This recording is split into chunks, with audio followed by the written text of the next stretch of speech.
Hello, everybody, and welcome to the Real Estate Rabbit Hole. My name is Michael McGuire. I'm one of your hosts today. And along with me is Dave Muir from Prime Lending. Dave, say hello, please. How are you, Michael? It's good to be here. Doing great. Thank you very much. This is our third podcast of the Real Estate Rabbit Hole. And what we're trying to do basically is talk about current topics in the real estate market. And Dave and I use our many, many years of experience to try to convey that.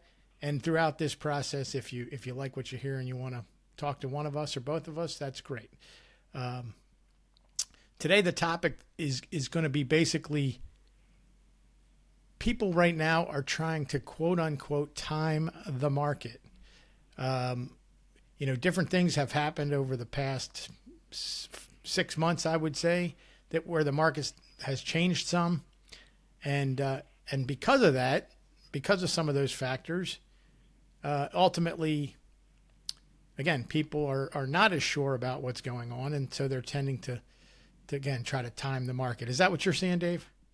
Absolutely, and I think, Michael, it cuts across all buyers, not just first-time home buyers, but I see where move-up folks who maybe need to move are still hesitant in terms of taking that step. Part of it is what we call in our industry the lock-in effect, because their current mortgage on their home, if they have a mortgage, may be in the 2%, 3% range, and certainly rates are higher than that.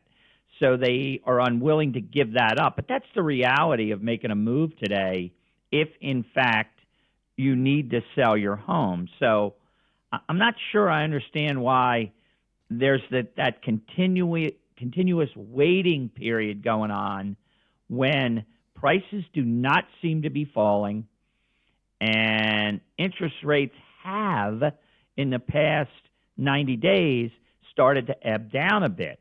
They're still a good deal higher than what 70% of the market has on their home. But I'm not sure what folks are, quote, waiting for. You can't time the market with investments, and you can't time it with purchasing real estate. And, Mike, I'm sure you've had this conversation with so many clients over the years, but in particular, the last 90 to 180 days, it's become even more accentuated.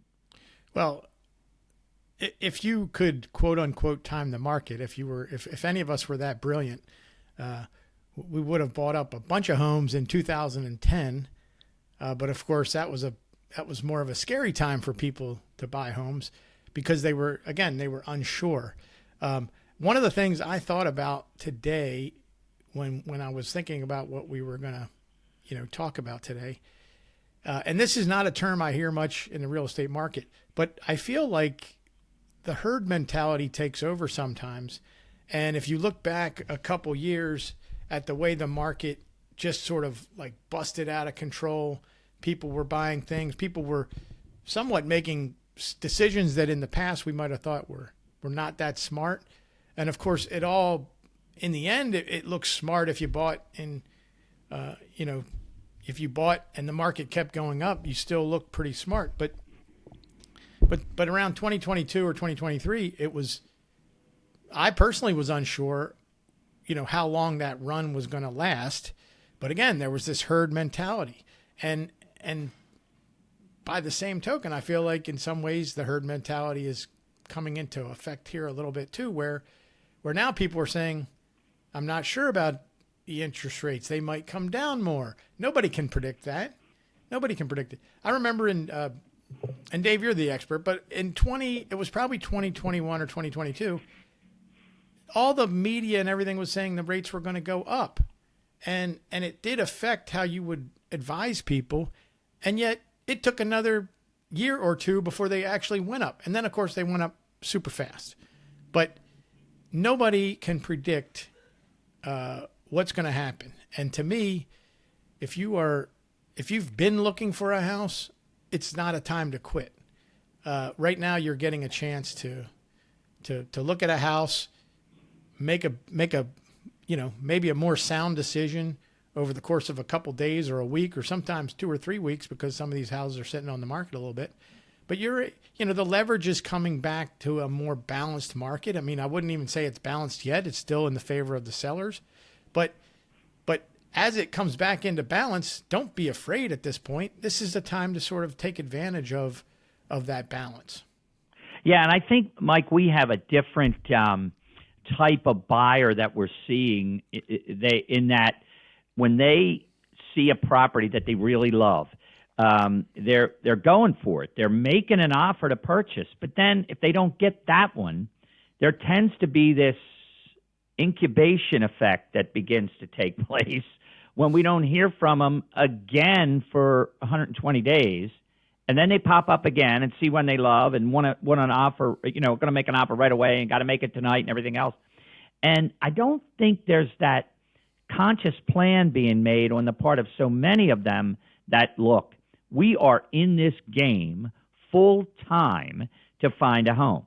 And if you're not, then your struggles will continue, even though inventory has improved. There's no question there's more inventory in the market.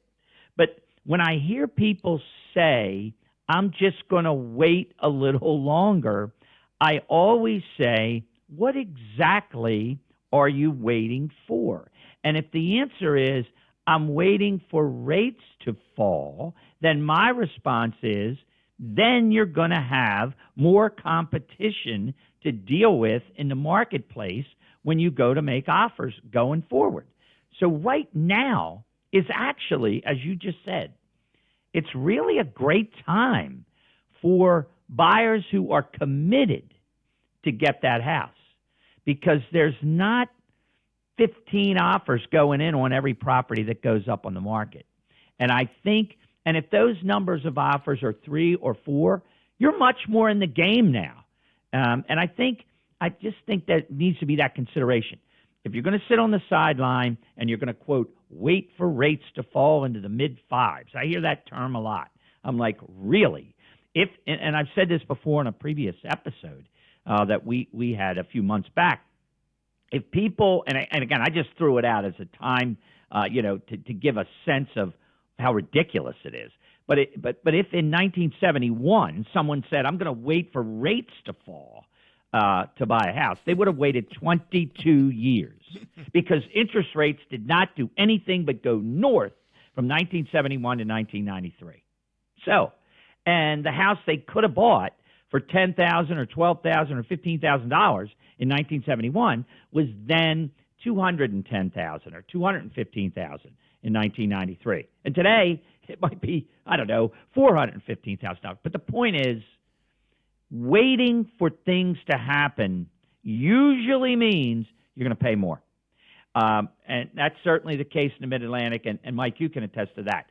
Are you seeing pricing ebbing at all in your marketplace, what you're familiar with here? Well, what you see is, homes that are listed that haven't sold where, they're dropping the price. So you do see price reductions now, which, for the longest time, those were few and far between because houses didn't even sit on the market for 2 weeks or so. Well, now you're seeing houses sit around a little bit longer. And, on the listing side of things, if you have a house that's on the market and it hasn't sold, you can do one of two things, basically. Number one, you can try to improve it somehow. So you might have to invest some money back into it or do some things. If you're getting feedback about, crazy paint in the house or something, you might paint a few rooms. It doesn't always have to be thousands of dollars to make it look better. But either one of two things. You're either going to improve it some or you're going to probably be lowering the price. So definitely we see prices being reduced. But is that because they maybe started too high in the first place? Most likely it was just, bad judgment on the part of, thinking what the market would bring you at that point. Because, again, for the longest time, the market was just racing upward. But I have some stats here from these are stats from Maryland. The Maryland Realtors for the state of Maryland. So this is the whole state itself. but the average price in September is up 1.8% from 2025 over 2024. So they look at, September 2025 versus September 2024. Again, average price is up 1.8%. Median price is up 1.4%. So those aren't huge gains, but it's surely not dropping based on right, the right. average in the To my median. point, yeah, yeah. So, yes, it might not you might not see a 25% increase in your value in 1 year, but a leveling off of the market can really be.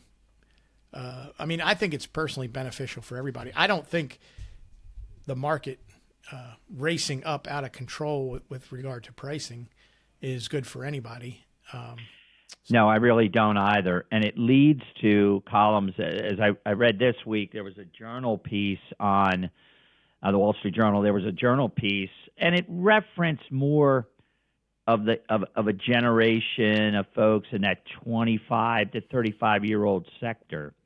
And is it, as they look at home ownership and the prospects for home ownership, and this is more on a national basis, but the article actually was subtly pushing for, no, don't put the 10 or 20% down on buying a piece of real estate. Invest the money over time. The markets are going to get you 6 to 8 to 10%. In 30 years, you'll have more money than you'll have in equity in a property that you buy today. And I mean, it was really an interesting piece that counters the dream of home ownership.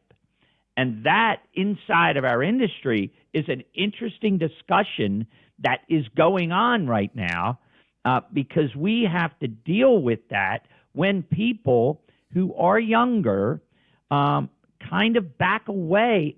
They might see a house they love, but they're just spooked, if you will, by the pricing of a, quote, starter home, depending on where they're looking. And they're struggling with that. So I think our industry, and last year, I know in 2024, the average age of a first-time buyer country-wide now was 38 years old. So that's about a decade older than 20 to 25 years ago, when the average first-time home buyer age was more of a 28 to 30 window. And what accounts for that? There's a myriad of factors, but go ahead. Your thoughts, Mike. We talked a little bit about this, I don't know, a few days ago or a week ago. And I think the interesting thing, I don't know who's putting out this sort of the idea that renting is better than home ownership. And again, I'm not sure what's behind that. I don't know whether that's some big conglomerates trying to manipulate people. Right. And I mean, it might be a different way to look at things if you can be that disciplined about, investing your money. But as I said to you a few days ago, and I don't work with rentals, but like I've heard that rents have gone through the roof in the last 5 years. Something that used to be $1,200 a month is now $2,000 a month. And if anyone thinks that's going to slow down or stop, they're not correct. And the fact of the matter is that the way to stabilize your monthly output towards housing is to have a 30-year fixed rate mortgage in a house that you enjoy living in, and the prospects of living there long term are pretty good, or at least I would say 5 to 10 years. So even if it's a starter home, it's not again. All these questions, if you think you're going to live somewhere for 2 years, or you think your career is going to take you somewhere else 3 years from now, buying a home might not be the thing to do in this area. If you think, again, that you're going to be moving to another part of the country, there's reasons to consider renting versus buying. But if you ultimately think, and again, in this region, we're blessed with the fact that there's a lot of different employment amongst the government jobs and the companies that support the government. We're very, very blessed to have good employment in this area. And some people move here because they know I'm going to stay here for 30 years. Well, if you're going to stay here for 30 years, the way to, again, put a cap on your monthly output, understanding that taxes and insurance can go up. But if you want to have a more of a fixed amount that you're going to be paying over the course of time, you got to do that with a 30-year fixed rate mortgage. No question about it. No question about it. And your investment. Go ahead. I also don't know too many people who if they said, well, yeah, again, they're not going to be, if they buy a house where the mortgage payment is $2,000 a month, they're surely not going to live in an apartment where it's only $1,000 a month and invest that other $1,000. Like it. Right. There's a standard of, where people are willing to live, where they want to live, and there's a cost associated with that. And I don't think the difference historically, every time we look at the difference, you can buy more with a house than you can with the rent. And again, the rent, you might only know what the rent's going to be for 1 year or maybe 2 if you lock it in for 2 years. So I would be careful with that theory. Oh yeah. And again, you'd have to be extremely disciplined in your investments to come out anywhere close. Well, and I think it's hugely short-sighted too, from the standpoint of where that column is coming from in terms of region. If you specifically only refer, for instance, to the city of New York, Manhattan and the 5 boroughs where everything is 7 figures, or most properties are so expensive, that's a different discussion. And yes, there are career renters in that city. There is no question about it. But if you talk about the majority of the country, you grow your equity over time. You automatically grow it over time by making your mortgage payment. You have a fixed rate level of expenses, as you mentioned, and you're growing your equity position. So yeah, it's a way to build wealth, and there's no question that ownership in real estate, as I'm certain, if we look at the 50 to 100 wealthiest folks in this country, real estate for 90% of them is a major part of their portfolio. And I'm not just talking about the top 0.1%. The reality is it builds wealth. And it always has. One of the greatest tools the middle class ever had to use or was Correct. able to use to Correct. gain, some actual financial stability. Correct. And I think you don't necessarily get that if you move every 2 years or 5 years, because there's expense to moving, to buying and selling a home. But if you like a place and you set some roots down, I think the advantages are much greater than this theory of, if I invest properly, the difference in what I'm going to save. Well, and again, to your point, you've got to have that discipline to invest on a monthly basis, continuously every month, not kind of when you feel like it, not when you have extra beer money, instead of spending it at the bar. And I think that's where people run into problems, and that. I mean, that's just a phenomenon of renting. From my perspective, too, we're talking about commitments.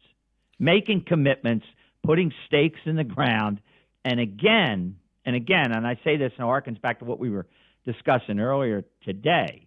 As people look at real estate, they have to truly have both feet in, or they're just not gonna have a chance today to really be a part of the homeownership world, because they can't just pop up every 8 to 10 to 15 months when they see a unit that they happen to like. It's just not going to work that way.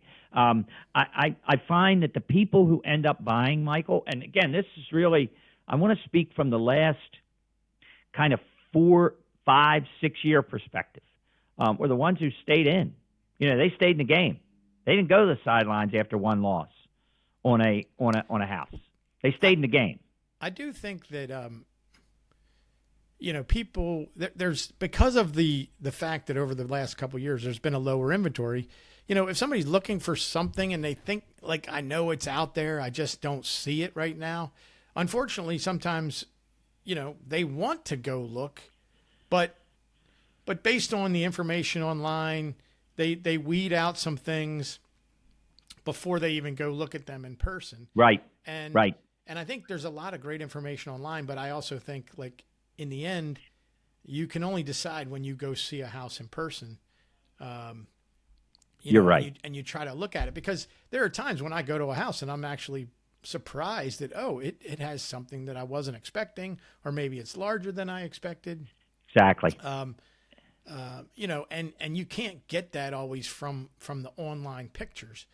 Wait a minute, Mike. You're telling me I can't do something online? Or is that what you're saying? I actually have to talk to people? Is that what you're saying? I mean, you're kidding me, right? When there were a lot of houses on the market, I used to tell people like, hey, it's kind of a process of elimination. And, right. You might eliminate some things based on what you're looking for, or again, you could even eliminate things based on like price ranges and things. You might eliminate some when you look online, and then you might eliminate some when you go and look at it. But at that point, if you've gone to look at the property, again, you might put it in yes, I want to buy this now, or maybe I want to, keep this on my list if the price comes down, or if something changes or whatever. But again, because of the lower inventory, it's difficult to say it's a process of elimination. And I think people are waiting. It's almost like they're looking for something perfect rather than just saying like, can I get, 8 of my top 10 on my wish list out of this house checked off? Yeah. Is the thing that I don't like, is that just more minor and I can learn to live with it, or I can change it? But again, I think some people are looking online and they're trying to find like a perfect place online. And if you don't go look at it, it's maybe they're eliminating things that they wouldn't eliminate if they went to look at them in person. So yes, I'd like to see more people saying, I'm not 100% sure about this house, but I want to go take a look at it in person. Right. Exactly. And as you know, with AI technology too today, some of these pictures are scrubbed to the nth degree and can make a place look like it is just totally spit shine.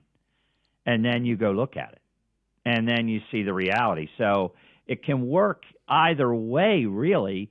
Sometimes you're right. There's diamonds in the rough, if you will.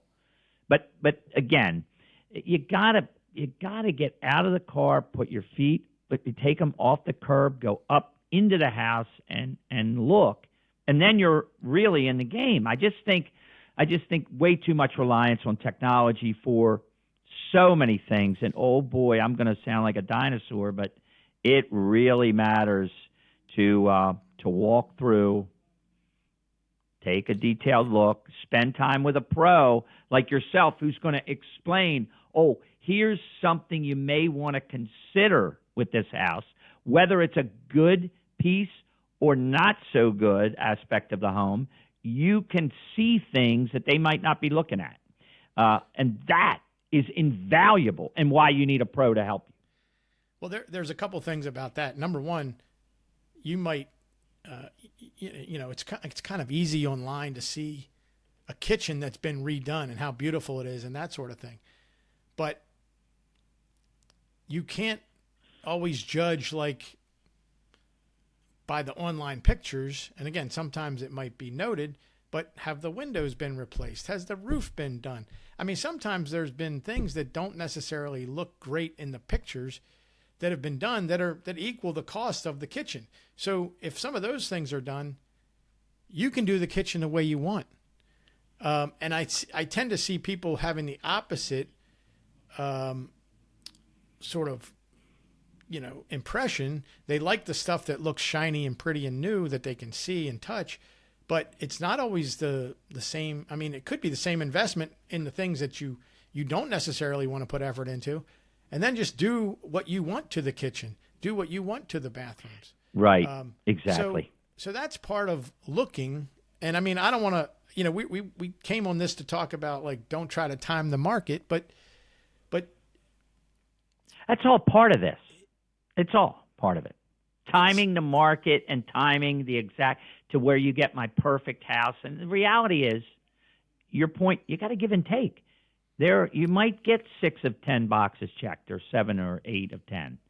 And that's okay, because you can change the other few, That's my thing. You do need to actually, put the effort in. And I can't, I can make suggestions, but I can't drag you out to go look at something if you've already crossed it off your list.